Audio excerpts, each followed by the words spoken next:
എൻ്റെ ഏറ്റവും പ്രിയപ്പെട്ടവരെ, എല്ലാവർക്കും പുതിയൊരു വീഡിയോയിലേക്ക് സ്വാഗതം. ഞാൻ നിങ്ങളുടെ സ്വന്തം സുരേഷ് പുനൂർ, പൂനെ.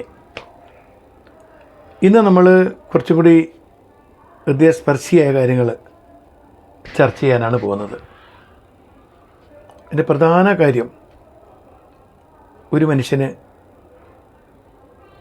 ഒരു കാര്യം ചെയ്യണമെങ്കിൽ ഒരു ആത്മവിശ്വാസം ഉണ്ടായിരിക്കണം. ആത്മവിശ്വാസം എന്തുകൊണ്ടാണ് നമുക്ക് നഷ്ടപ്പെടുന്നത്?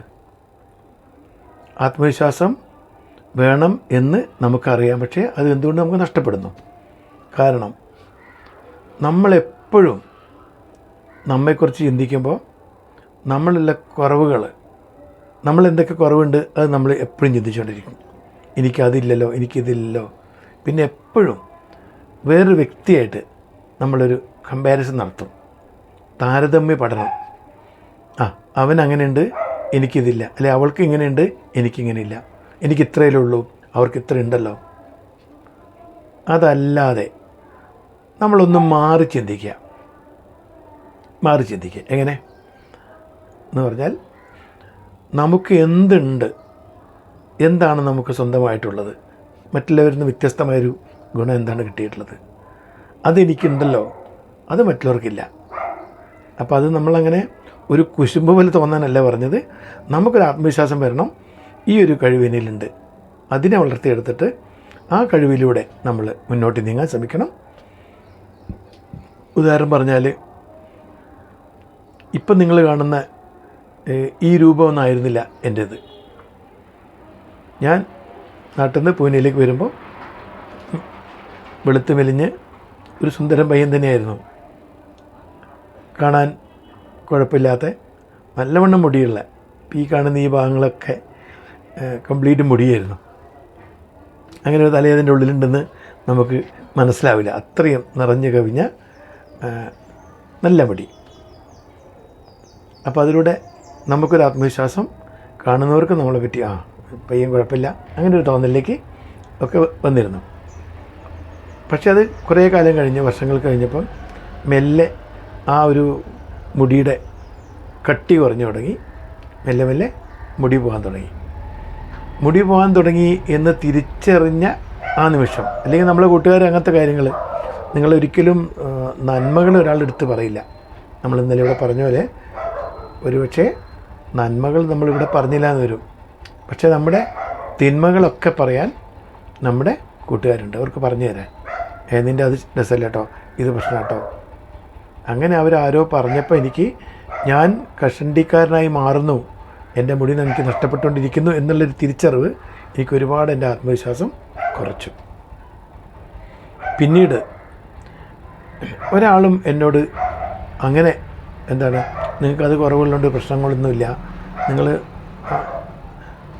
ആ ഒരു കുറവ് നിങ്ങൾക്കൊരു കുറവായിട്ട് എനിക്ക് തോന്നുന്നില്ല എന്ന് പറഞ്ഞ് ആശ്വസിപ്പിക്കുന്നതിന് പകരം പലരും നമ്മളെ ടോൺ ചെയ്യാൻ തുടങ്ങി. മുടിയൊക്കെ പോയി തുടങ്ങിയല്ലോ, ഇനിയൊരു പെണ്ണ് കിട്ടാനൊക്കെ പ്രയാസമാണ്, മനസ്സിലായില്ലേ? ഒരു ചെറുപ്പക്കാരൻ മനുഷ്യൻ്റെ 26-27 വയസ്സുള്ള ആൾക്ക് മുടി കൊഴിയാൻ തുടങ്ങി എന്നുള്ളത് അവനെ സംബന്ധിച്ച വലിയൊരു പ്രശ്നമാണ്, വലിയൊരു ഇഷ്യൂ ആണ്. അവനെ ആശ്വസിപ്പിക്കുന്നതിന് പകരം അവനോട് പറയാൻ തുടങ്ങി, ഇനി പെണ്ണ് കിട്ടാനൊക്കെ പ്രയാസം കേട്ടോ, സുരക്ഷ പെട്ടെന്ന് നോക്കിക്കോ എന്നൊക്കെ പറയാൻ തുടങ്ങുമ്പോൾ തമാശക്കാണ് പറയുന്നതെങ്കിൽ കൂടി നമ്മളെ മനസ്സിലേക്ക് കൊള്ളുകയായിരുന്നു. പിന്നീട് എപ്പോഴോ അതെനിക്കെപ്പോഴും അത് അങ്ങനെ ഒരു ടോർച്ചർ ചെയ്തുകൊണ്ടിരുന്ന ആ കാര്യം. പിന്നെ ഞാൻ എപ്പോഴോ അത് മറന്നു. കാരണം എനിക്ക് മനസ്സിലായി, ഞാനിത് ദുഃഖിച്ചാലും അതിനെ എന്ത് ചിന്തിച്ചാലും ഈ ഒരു സംഭവം എന്നിൽ യാഥാർത്ഥ്യമാകാൻ പോവാണ്. കാരണം എൻ്റെ അച്ഛൻ്റെ അച്ഛനൊക്കെ ഇങ്ങനെ കഷണ്ടിയുള്ളവരാണ്, അവർക്കൊക്കെ തലയിൽ മുടി കുറവാണ്, അവർക്കൊക്കെ ഉണ്ടായിരുന്ന ആദ്യം, പിന്നീട് മാറിയാണ്. അപ്പോൾ എന്തായാലും ഞാൻ ആ അവസ്ഥയിലേക്ക് എത്തും എന്ന് ഉള്ളൊരു തിരിച്ചറിവിലൂടെ ഞാൻ മുന്നോട്ട് പോയപ്പോൾ എനിക്ക് പ്രശ്നങ്ങളുണ്ടായില്ല. എന്നോട് ഞാൻ പറഞ്ഞു ശരിയാണ്, എനിക്കറിയാം, കാരണം എൻ്റെ അച്ഛനും മുടിയില്ല, എൻ്റെ അച്ഛൻ്റെ അച്ഛനും ഇതുപോലെ തന്നെയാണ്. അപ്പോൾ ഞങ്ങൾ പരമ്പരാഗതമായിട്ട് കഷണ്ടിക്കാരാണ്, കഷണ്ടി വരും എന്ന് പറഞ്ഞു. പിന്നെ എപ്പോഴോ ആ ഒരു കാര്യം, ഇപ്പോൾ ഇതുപോലെ ഒരു സംഭവം ഉണ്ടായപ്പം ഒരു മുടി അങ്ങനെ വെച്ചാലോ വീവിങ് ചെയ്താലോ എന്നൊക്കെ ചിന്ത വന്നപ്പോഴാണ് എൻ്റെ കുട്ടികളാണ്, ഇപ്പോൾ ഇത്രയും പ്രായ ശേഷം എൻ്റെ കുട്ടികളാണ് അതിനെ എതിർത്തത്. വേണ്ടച്ചാ, അച്ഛൻ ഈ കഷണ്ടി നല്ല എത്തപ്പെട്ട് കാണുമ്പോൾ അച്ഛൻ മുടി വെച്ചാൽ ഞങ്ങൾക്ക് ഓർക്കാനേ വയ്യ, അത് ഭയങ്കര ചേഞ്ചാവും.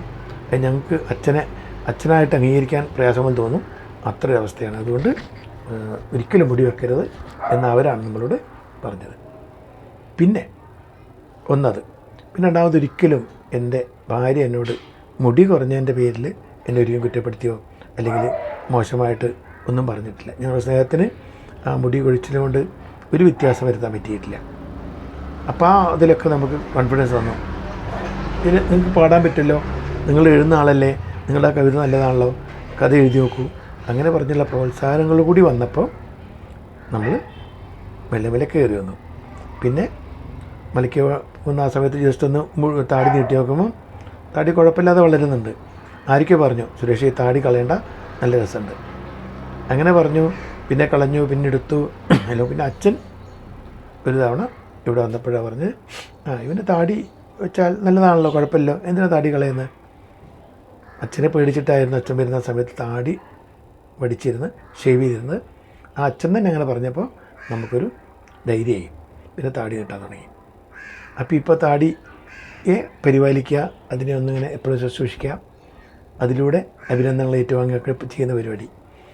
അപ്പം നമുക്കൊരു കുറ്റവും കുറവായി തോന്നിയതിനെ മാറ്റാതെ നമ്മളിലുള്ള കഴിവുകളെ, നമ്മളിലുള്ളതിനെ കൂടുതൽ കണ്ട് അതിൽ ആത്മവിശ്വാസം നിങ്ങൾക്ക് ഉണ്ടാക്കാൻ പറ്റുമെങ്കിൽ തീർച്ചയായും ഈ കുറ്റങ്ങളും കുറവുകളൊന്നും മറ്റുള്ളവർ കണ്ടിട്ടുള്ളത് നമുക്ക് പ്രശ്നമാവില്ല. നമ്മുടെ ആത്മവിശ്വാസം നമ്മൾ മുന്നോട്ട് നയിക്കും. നമ്മുടെ ഉള്ളിലുള്ള കഴിവുകളെ, രൂപത്തിലുപരി നമ്മളുടെ ഉള്ളിലുള്ള കഴിവുകളെ മുന്നോട്ട് കൊണ്ടുവന്നിട്ട് പ്രതിഫലിപ്പിക്കുക. അതിന് കൂടുതൽ പ്രോത്സാഹനം കിട്ടിയാലും ഇല്ലെങ്കിലും സ്വയം അതിനെ പരിശ്രമിച്ച് മുന്നോട്ട് കൊണ്ടുപോകാൻ ശ്രമിക്കുക. അതിലൂടെ നിങ്ങളൊരു നല്ല സ്ഥാനത്തെത്താൻ ശ്രമിക്കുക. അതിൻ്റേതായിട്ടുള്ളൊരു സ്ഥലത്ത് നിങ്ങൾ എത്തിച്ചേരും. പക്ഷേ നിങ്ങളുടെ കോൺഫിഡൻസിനെ നശിപ്പിക്കാൻ ആരെയും വിടരുത്. നിങ്ങളാണ് നിങ്ങളെ പ്രൊമോട്ട് ചെയ്യുന്ന ആൾ. നിങ്ങളോടൊപ്പം ഇല്ലെങ്കിൽ നിങ്ങളെ ആർക്കും മുന്നോട്ട് നയിക്കാൻ പറ്റില്ല. നിങ്ങളുടെ ആത്മവിശ്വാസമാണ് നിങ്ങളെ നയിക്കുന്നത്. അപ്പോൾ അത് ഒരിക്കലും വിടാതിരിക്കുക. ഈ ആത്മവിശ്വാസത്തോടെ മുന്നോട്ട് പോവുക. അപ്പോൾ എനിക്ക് ഇന്നിവിടെ ഈ വീഡിയോ ഞാൻ നിർത്തുകയാണ്. ഒരുപാട് സമയമായി. എന്നെ സപ്പോർട്ട് ചെയ്ത എല്ലാവർക്കും നന്ദി, നമസ്കാരം. ഇനിയും ഒരു പുതിയ വീഡിയോ ആയിട്ട് അടുത്ത ദിവസം കാണാം. Signing off, Suresh Poonoor, Pune.